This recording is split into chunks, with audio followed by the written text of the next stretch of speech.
SBS reporter Omar Dehen travelled to Coffs Harbour to see how businesses are faring as they gradually get back on their feet. Plating back up after a sudden shutdown forced bosses to slash scores of jobs. It was an awful thing. It's not something that I ever want to have to do again. Harry Barry operates half a dozen pubs in and around Coffs Harbour. When COVID hit, fewer than half of his 200 staff qualified for JobKeeper. The rest were let go. His businesses are still running at reduced capacity. It's probably a really good time to be coming out of hibernation because we're not really feeling the pinch as much as we would if it happened in, say, if this was all happening in January, we would have been in real trouble. Almost 3/4 of businesses in the region took up JobKeeper, but that didn't stop more than 1 in 10 people losing their jobs altogether during lockdown. I think we're starting to see that real sense of community and people understanding that if you don't support local business, then doors do shut and people do lose jobs. But amid the struggle, there are pockets of growth. Right, so probably 2 of these can go in there. Raw Food Hub connects produce from farmers directly to local homes.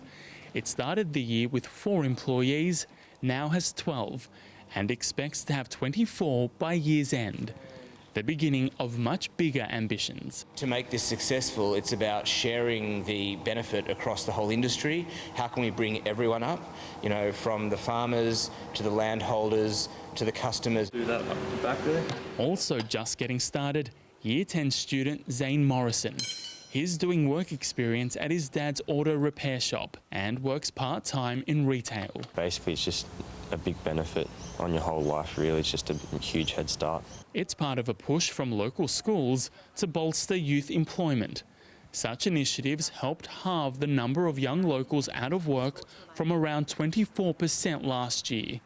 Progress that was halted by the pandemic. Obviously, due to COVID, it's made a bit of a struggle to work and get my required hours up. I think the area where we get most young people employed at the moment is retail and hospitality, and they're 2 areas that have sort of been hard hit. While confidence is returning to businesses along the Coffs Coast, there is a sense of uncertainty, like across much of the country, about what will happen when temporary government subsidies come to an end. I think people are spending money quite happily at the moment, but I don't know what's going to happen in September when the banks turn back on and when the JobKeeper gets turned off. I guess we're just encouraging businesses at the moment not to live beyond their means now. In Coffs Harbour, Omar Dehen, SBS World News.